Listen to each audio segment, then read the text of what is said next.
Hey, come on. Come on. Hey. What? Here we go, here we go, here we go now. Hey. Let's chit chat, this is the show now. Come on. Bad black mama's gonna let you know now. Hey. Here we go, here we go, here we go now. Come on. Let's chit chat, let's chit chat, hey. Let's chit chat, sis. Hey, what's up? Let's chit chat, let's chit chat, let's chit chat, sis. Hey. All right, so I'm not gonna ask how y'all doing because I know how y'all doing. Chassie, what was you just saying? Huh? What you say? Your couch is twisted. No, I was saying I just realized that from the spot that I'm in, I've been turned to the side the whole season because this The is whole season. the den, and I'm turned to it's this one little section, and I can put the laptop here, and because I don't quite have my setup yet, so. Look, I had myself set up and I couldn't use it all season because I couldn't get enough reception that I didn't want to be going, in and out. So, it is what it is. But before we start this episode, I'm going to ask you guys, did y'all hear about this? This is what my son was telling me. Did you hear about this elephant that this lady in this village was really mean to animals? You heard about that? I heard about that. It was so crazy. You know, they say elephants never forget. Never forget. And I keep hearing elephant and people laugh, and I have no clue what they're talking about. well, So apparently this lady was really mean, not particularly to this elephant, but this elephant. They think the elephant may have seen her do some deplorable things to other animals, okay? So needless to say, this elephant traveled.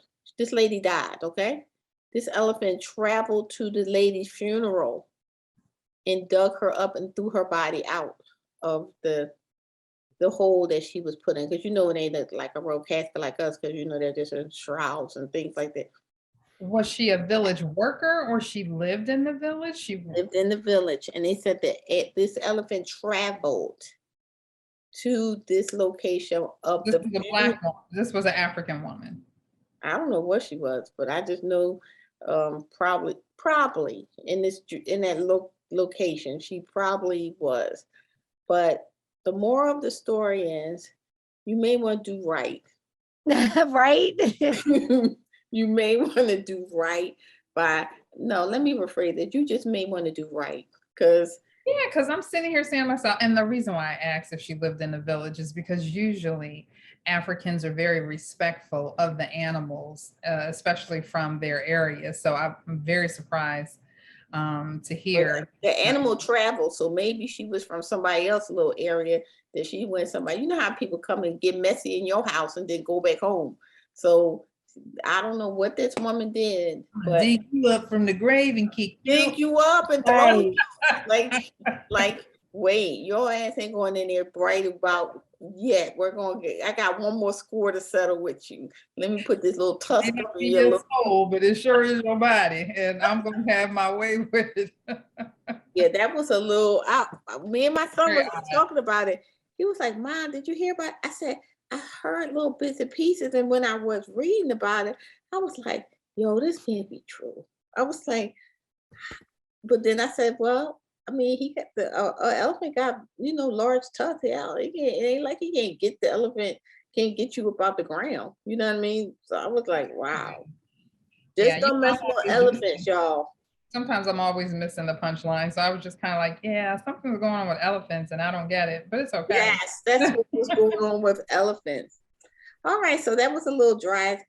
That wasn't even dry humor because if it's really true, that's some jacked up stuff. Okay, so tonight Aisha brought up this topic, and when she sent it to me, I was like, this is a really type of topic. We're gonna talk about moms not allowing not their biological children, but they have a part of raising their children to call them mom. Not allowing them to call you mom? Not allowing them. Now, there's a lot of circumstances that can happen with it. The one Aisha sent me, maybe you want to talk about that one, Aisha, but I looked up two different ones and I kind of can understand because I thought the ones I looked up was like, okay, I can understand that. But the one Aisha sent me, I was like, that's a little. Go ahead, Aisha. And it can go a lot of different ways, but I know we've talked a lot about families and, blended families in different situations. So I have a very interesting and unique situation. Okay. So I have talked about it with a lot of other people and they're like, oh my gosh, I don't know, how I would feel about this or whatever the case may be, So the people who know me realize and understand how it works, in my life or whatever. But I realize that we're not, super unique. There's tons of different types of families these days and lots of different things going on. So I totally get what you're saying, Kimmy, and that, if you start looking up stuff, you'll see lots of different situations and how different people approach their whole family status, their situations. So my parents separated when I was about 3 years old. So my dad didn't raise me. So we fell into one of those categories, those interesting family situations. He had a very colorful past. I think I talked about it on one of the episodes. He had gone to Vietnam at the age of like 19 and, didn't quite, assimilate back to, life here. So you can just imagine all of the terrible things that a young man at that age could fall into, coming back home after being in Vietnam at 19. So he had a very colorful past and he was incarcerated for a large majority of my childhood. And when he had gotten out, we had tried to kind of reconnect. So he had gotten into a relationship with another woman that I loved dearly. And at one point I used to go visit occasionally. And I had ended up moving in with them and they didn't even last very long. So this is where it gets really interesting because I refer to her as my mom. She's not even my stepmom because they were never married. They were just, in one of those, domestic situations. But she was a great person. She is a great human being. And as a mom now, I look back over my life and understand what my mom, did for me. And I'm like, that's kind of deep. Like, I don't know if I'm that mature, whatever the case may be, because of their situation. I can see if like everybody's on the up and up and getting along, but they never were. Like when my mom left, it was like, we done. I don't got to talk to you. You ain't got to talk to me. You just take care of your kid. That's it. So the fact that they were not on speaking terms and he ends up in this relationship with this other woman. And she, like I said, allowed me to go over and visit. And I used to stay on the weekends. Well, the weekends turned into, during the week, during school. And at one point I asked her if I could like stay a little bit longer. So that turned into a long period of time. So for probably about a year and a half or maybe almost 2 years of my high school years, I actually ended up living there with her. And sometimes my dad was there, sometimes he wasn't, because I really got to see who he was as a person, as a teenager. And, there were some things I was like, okay, that's trash. Like, that's not okay for me. And I'm not even grown yet. Like, I understand why both of these folks have told you to get the step in, but because she was such an amazing human being, I bonded with her. I bonded with her children and everything. And I'm from that, generation where you call everybody older than you Miss or Mr. whoever it is. So I used to call her Miss. And, that just didn't quite, jibe with her either, because it was more than that. I was more than that to her and her family. So that just didn't quite feel right. But I couldn't just call her, by her first name, because that wasn't it either. So we were like kind of trying to figure out whatever little, other names we could, come up with, and nothing fit, nothing worked. I would speak about her as my other mom, like my other mom, and folks were like, but she's over 2 moms. Like, I know your mama. You ain't got no 2 moms. Yeah. See? So I had to explain to like, no, it's not, that kind of thing. She's like my stepmom, but she wasn't officially. So I would call her mom, even though she wasn't, my stepmom or anything like that. And my mom knows that I call her mom, and that never, struck her as weird or anything. And they, they speak, they're cordial, they get along, and I love it. If they were closer, they would probably hang out. Like they really, genuinely get along. And the fact that I still to this day call her mom. She sends me a text message every single morning with a scripture. And, she says, good morning. I text her back, and her children are still my siblings in my heart. We've kind of like grown up that way. It just is what it is. But to me, she's my other mom. She's just mom, and nothing else, kind of worked. So, when I explain that to some people, they're like, well, I don't know if I would, just let my child go be with this person, and my former significant other is not even a part of the equation anymore. But yes, that's how it came to be. Well, that's interesting you say that, because what I looked up, Aisha, was something similar. Okay. The mom and the stepmom was on really good terms. Okay. And what happened was the biological mom, kind of reinforced the relationship with the child and the stepmom. And because the stepmom didn't, it looked like the stepmom wasn't officially the stepmom until many years later when they, got married. But this is where it kind of turned the other way, is because the child asked the stepmom that now was officially married, can I call you mom? And the stepmom said, no, I don't want you to call me mom, because you only have one mom, and that's your biological mom. And I'll always be dear, and I'll always take care of you like a mom, but I'm not your mom, because you have a mom. And I kind of was like, understand that, like, to me, it really wouldn't matter, because I know what place I play with in my kids' heart, you know what I mean? But if they feel comfortable enough, they want to call somebody who is their, step parent, and who has been good to them. That's the biggest thing. Who has been good to them and has forged a bond with them like that, then that's not gonna make me feel any indifference, because I already know my relationship with them. So Chauncey, Being that I'm a product of blended families, I am a product of blended families. I had a blended family with my first marriage, and I have a blended family now. So in my second marriage.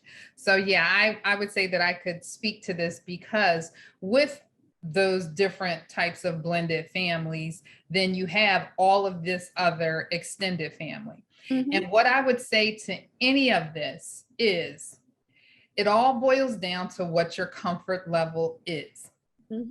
The first comfort level being that of the step parent or significant other, because sometimes they aren't married, right away. So then that means that you're in this child's life. What is this child going to call you?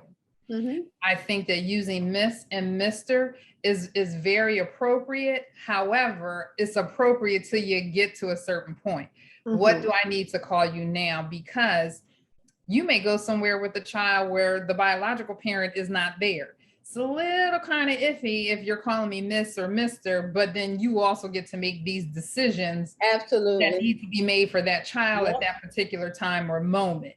So with my stepfather, when we first met him and he was just dating my mom, he asked us to call him by his first name. Disrespect intended. That was what he asked. That's what we did. And it was fine.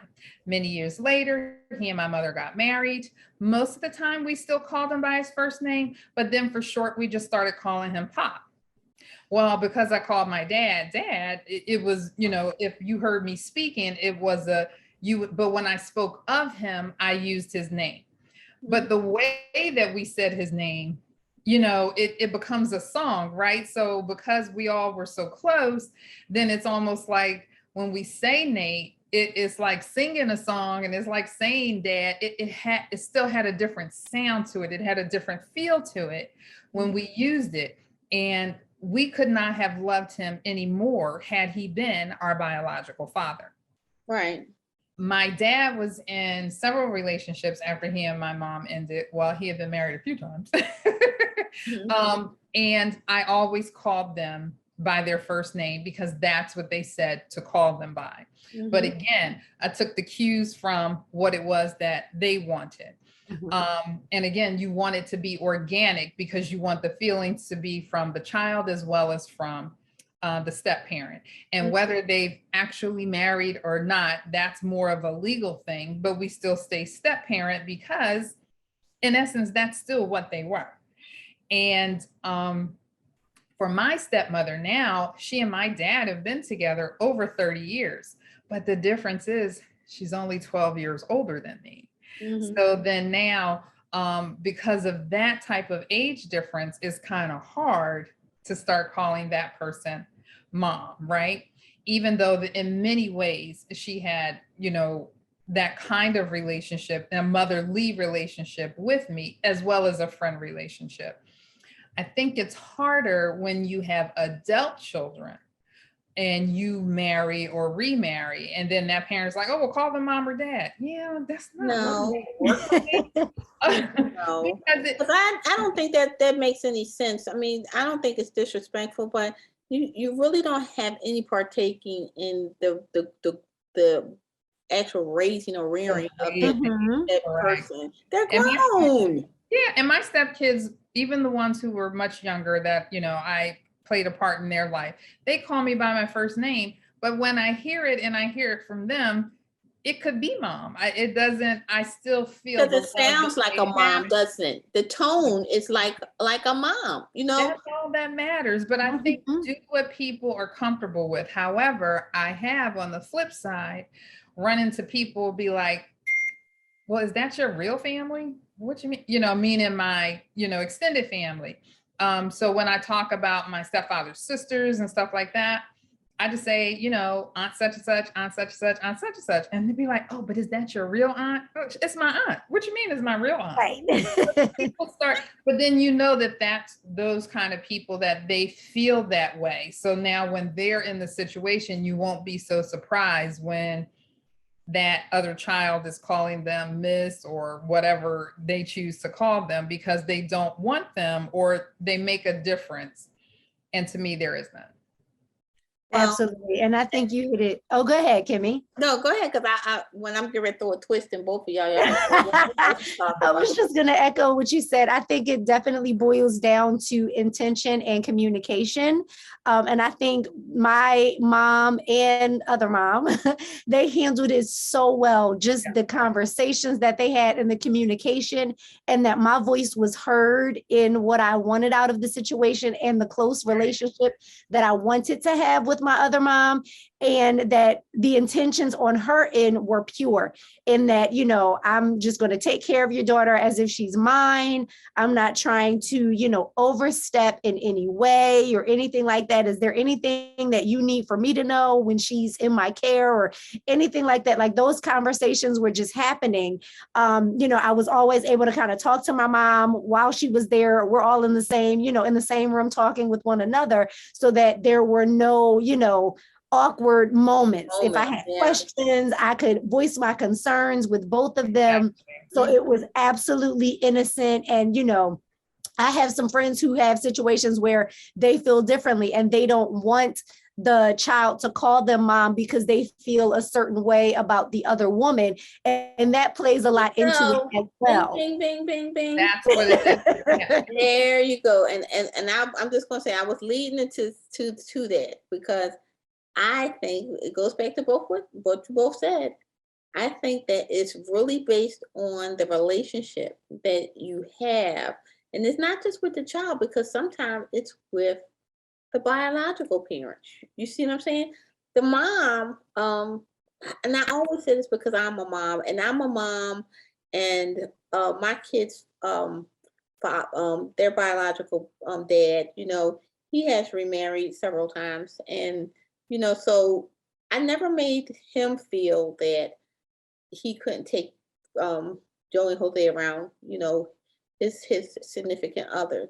I never got into the problem, I'll say problem, where it becomes, well, why is the kids calling her mom, or you're making them call her mom or something? Because that's a difference. If you have where they feel like they want to call a mom, I think you have to tread lightly with trying to pull a child back. If they feel comfortable enough to want to call somebody who's treating them very motherly, calling them mom, you know what I mean?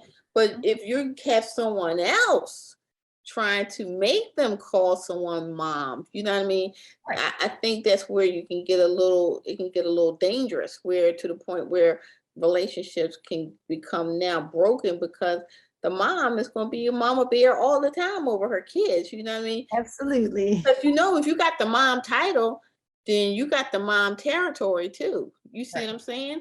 So, but another one, this came from what Aisha sent me. How about if your spouse, not none of ours, but your spouse has an affair and has a child with someone else? That mom, unfortunately, is now deceased, and you have agreed with your significant other to take that child in and raise that child Right. because you have to raise them as yours, because what are you doing? They rent a space, you know.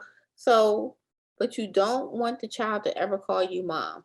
Their biological mom is now deceased. Right. I There's think been that, infidelity. right. I think that one, depending on how old the child is, right? And if at the end of the day that you feel that way, because you should not be made to feel guilty Mhm. because you don't want that child to call you mom. Because again, you want whatever title is going to be used to be an organic one, Mhm. not one that is forced. Mhm. So, but there's a whole another conversation when we're talking about how you could be making that child feel like they're an outside child. You can be what's called a quote unquote outside child, but also not be Yes, felt ma'am. like you're an Right. outside child. So Yes, I just think ma'am. that anything, even if that mother felt that way, Mhm. I'm really not ready for her to or him to call me mom. But then you do still need to think about what's going to be a comfort level, but that child may not, depending on the age, be comfortable with calling you mom yet.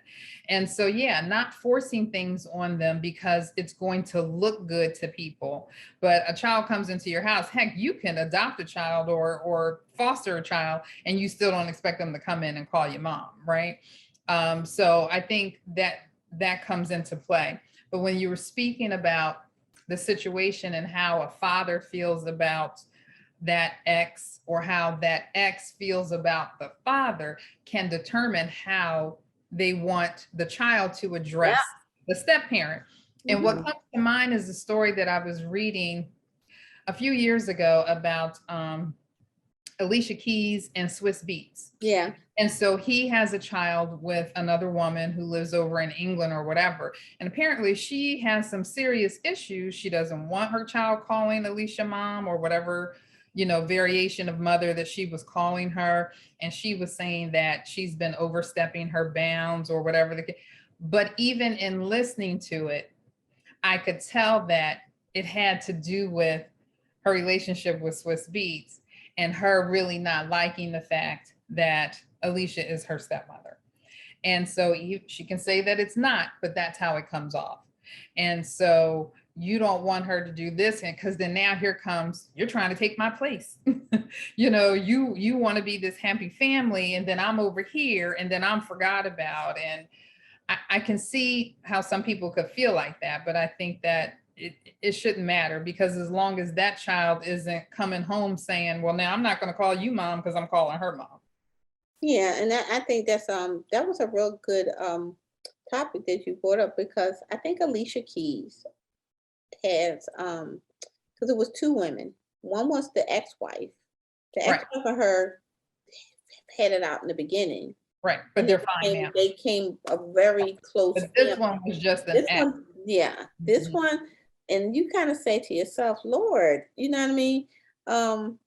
Can't you see the example over here? You don't even want Right. to join into that party. You want to be the outsider over there. Like, yo, the kid is the one that's going to be kind of placed in this uncomfortable situation, because you have to be in that kid's ear. If you're saying that outwardly, think about what's happening when that child comes around you or comes back from visiting Swiss. You know what I mean? And Alicia, that's when the court started.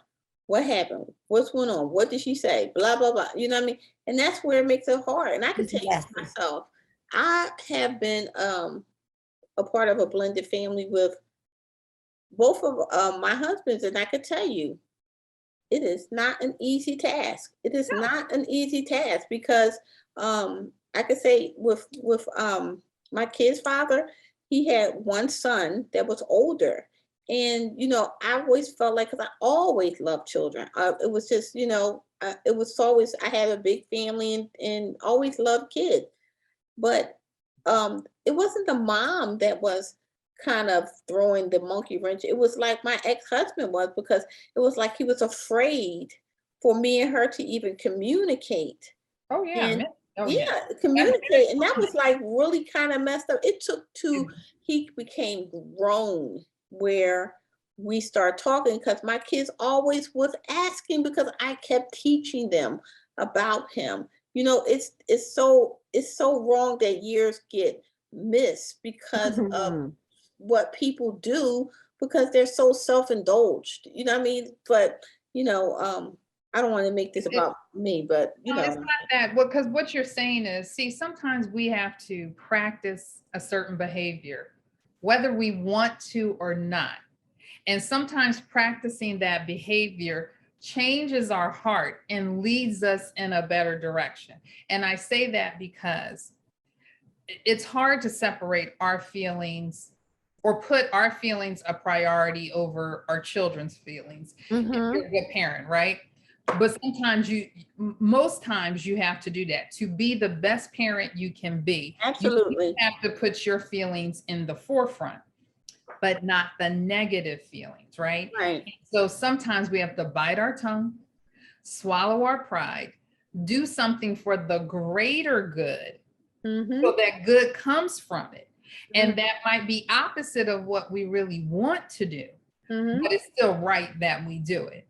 And so in Kimmy's situation, and I think in many situations with exes, that ex doesn't know what you've told or what you've shared about your story.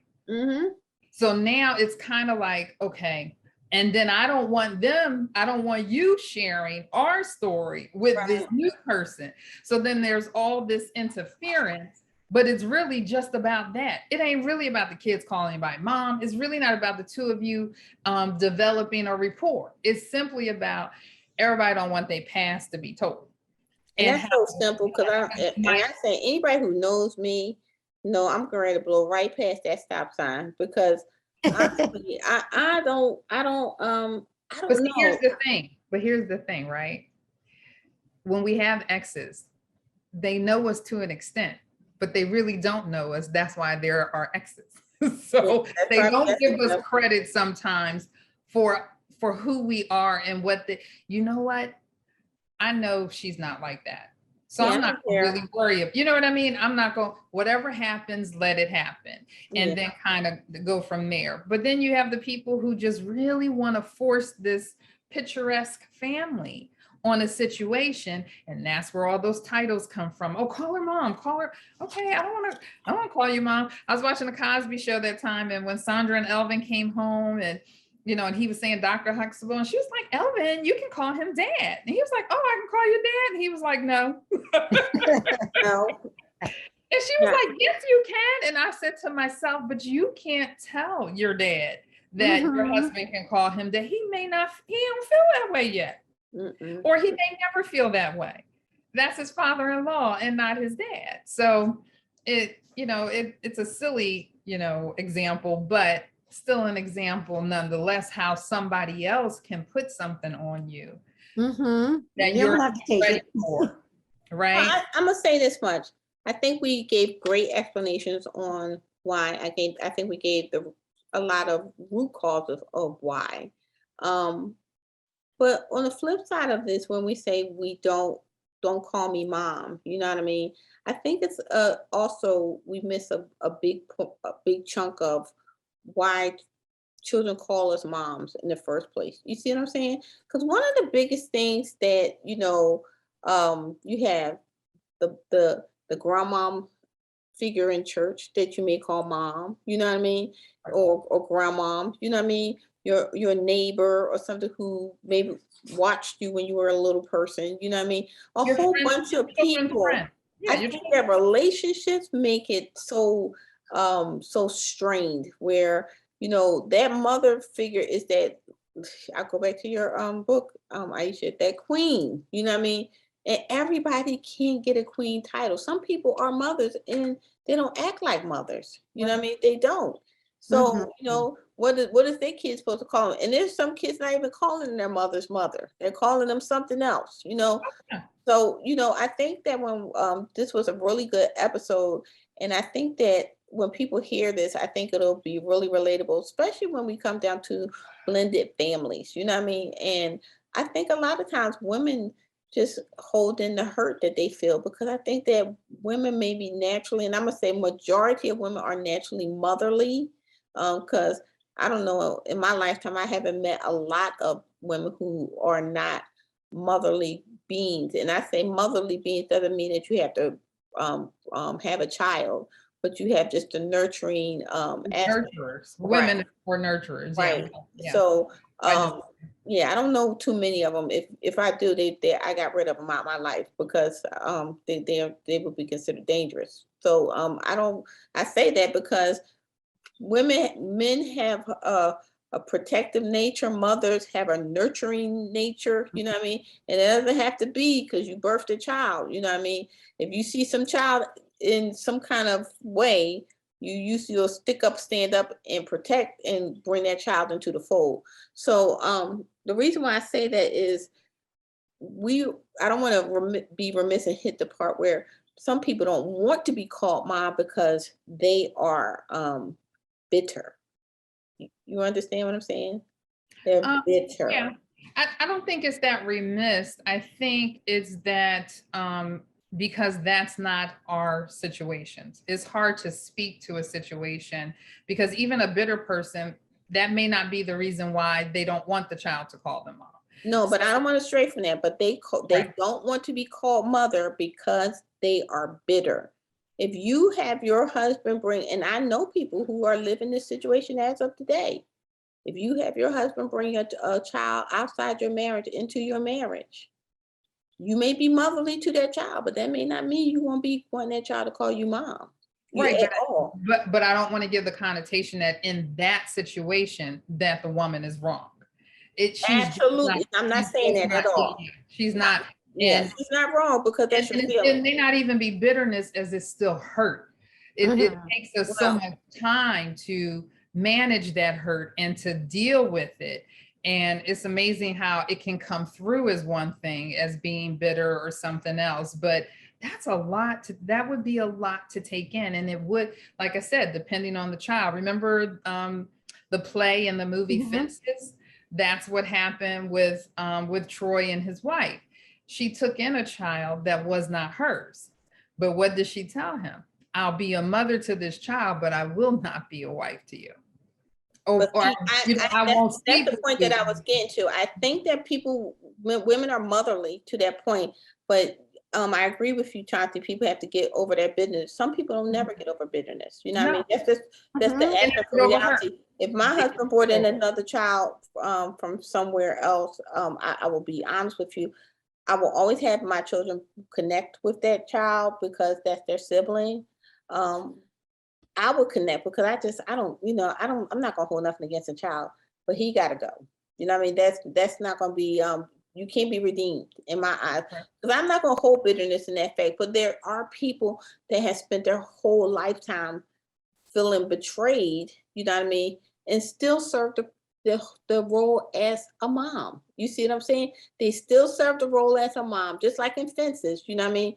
She did everything as a mom, even though she was kind of done with Well, she still was a wife to her husband. She just no longer by had that legal standards. yeah, But she no longer had that physical relationship. yeah, but that probably was over a long time ago. But he was that movie, I'm gonna be honest, I didn't like that movie to the point because I always like to see Denzel in certain type of roles, and I don't know, he was just like a sloth in that movie. I was like, oh Lord, But please. then it's such a true story, right? It's such a true story. And- It's and- such a true And story. that's why I was saying about Do you know, I'm gonna stop you 1 second, Chauncey. Do Uh-huh. you know how many people, like, we're probably in this certain age category.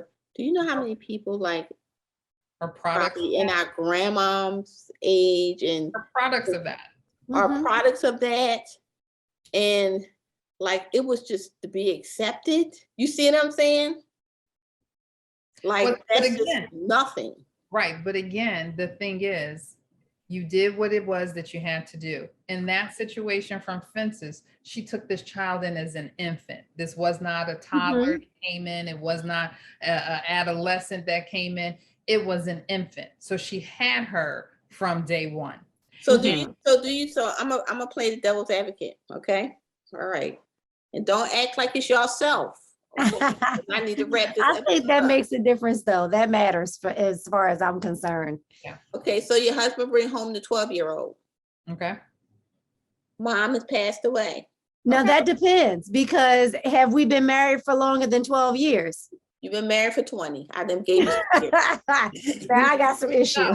So here's the thing. You find out, you bring the child in, no matter what, you bring the child in because it's still a child. Right. At the end of the day, being who we are as believers, I got to deal with forgiveness. I have to come from a perspective of forgiveness. Don't mean it's going to be easy, and it don't mean it's happening overnight, but that child is in need. So that becomes the immediate issue, no matter what. Whatever that child wants to eventually call me, because I do not have the expectation that mom is coming right away. I do not have the expectation that mom will ever come. Yeah. It's not even something really that would be on my radar, because I would Well, you wouldn't even care. right, because I would still have the conversation. Whatever you want to call me is fine. Aisha? As long as you I ain't calling agree. me I mean, my heart, goes out to the child immediately, no matter what. In my eyes, in situations like this, the children are the innocent party. So, just similarly to the movie, like I'm going to, embrace that child and take care of that child, because the need would be that, that child needs a motherly figure, like right at that moment. Right. So I'm not going to take a second to process and hash out what the logistics of the situation, like that's all secondary to the fact that the child is here right now is in need right now. So that's it. So that's in the forefront of my mind before everything else. That relationship, that's a whole separate issue. But in terms of what the child, calls me, I agree. Whatever is most comfortable for the child. I am mature enough to kind of remove myself out of that, equation. So if I'm not going to force them into feeling as if that's what I need them to call me, because in that moment I would be thinking of, oh my goodness, this child, you mentioned 12, like it's different than an infant. That child, already has an experience of a mom. So I'm not going to try to undo or change or replace anything that's already, there. I'm going to deal with the hurt and the trauma that child is already going through, because that's, more important than what they're calling me or whatever the case may be. So I'm going to embrace them and make sure that we have a healthy relationship. We're going to have some type of relationship. If I'm going to, have to care for them in that way, I'm going to expect the same type of respect and, activity in my household as I would from any of my other children. And then we'll have to talk about, discipline and how the family structure needs to look going forward. But in terms of titles or what have you, I'm all for that organic development of what that relationship would have to be for me and that child. Yeah, for sure. I think y'all really hit on some good points. I'm glad this is the A crew, because I can imagine if the B crew was here, that response would be. So I'm just saying, y'all all know, y'all laughing, but y'all know that response would have been totally different. But I really respect the conversation we had today, and I think it was really to the point. And at the end of the day, you both of you ladies are my sisters, and y'all are moms, and I appreciate that you brought forth such a transparent type of response. And kudos to those significant others, spouses, or whomever that step into those roles, because It is not always easy, regardless of the name, and you still have the title. And so And the work. I sent And the work. right. And so Aisha, I send out many kudos to your mom and your stepmom, because again, Amen. my parents were like that too.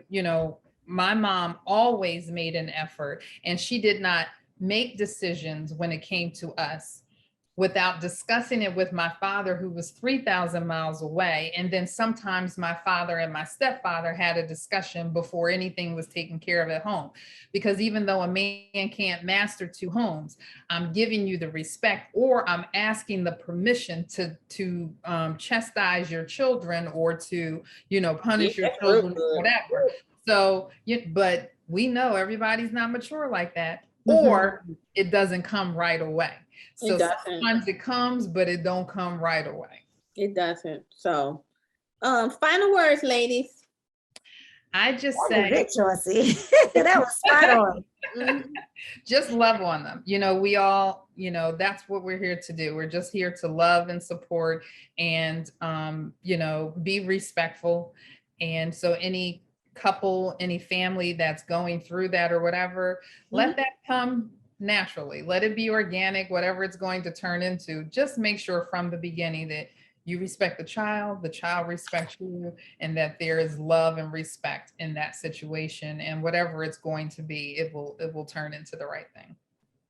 As a product of that situation, I would say just give the gift of, having your child have additional adults in their life that will love and care for them, and just take care of them in the way that you would. I mean, I could not have asked for, a better gift, to have people in my life who would love me and take care of me and pray over my life. I'm grown now, so I really get it. But as a kid, I didn't really always understand, but the conversations that we had, and it's so funny, my mom would say things, and then when my other mom would say almost the same thing, it would kind of be like, oh my goodness, but I would receive it a little bit differently, because, it wasn't my mom, saying it. So, I'm just fortunate that they were of the same mind frame and the same type of belief system. So for parents who are trying to navigate that and it's messy, do the work, because it's worth it in the end for your child.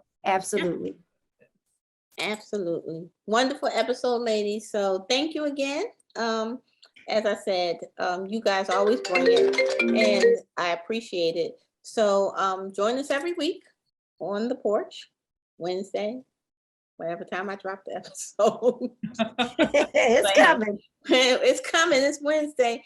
Again, join us on our Facebook, our Instagram, and our Twitter page. This was a wonderful episode. So joining me tonight as my co-host is Aisha. And I'm Chauncey. So everybody have a wonderful week on purpose, and join us when we drop a new episode. Take care. Bye.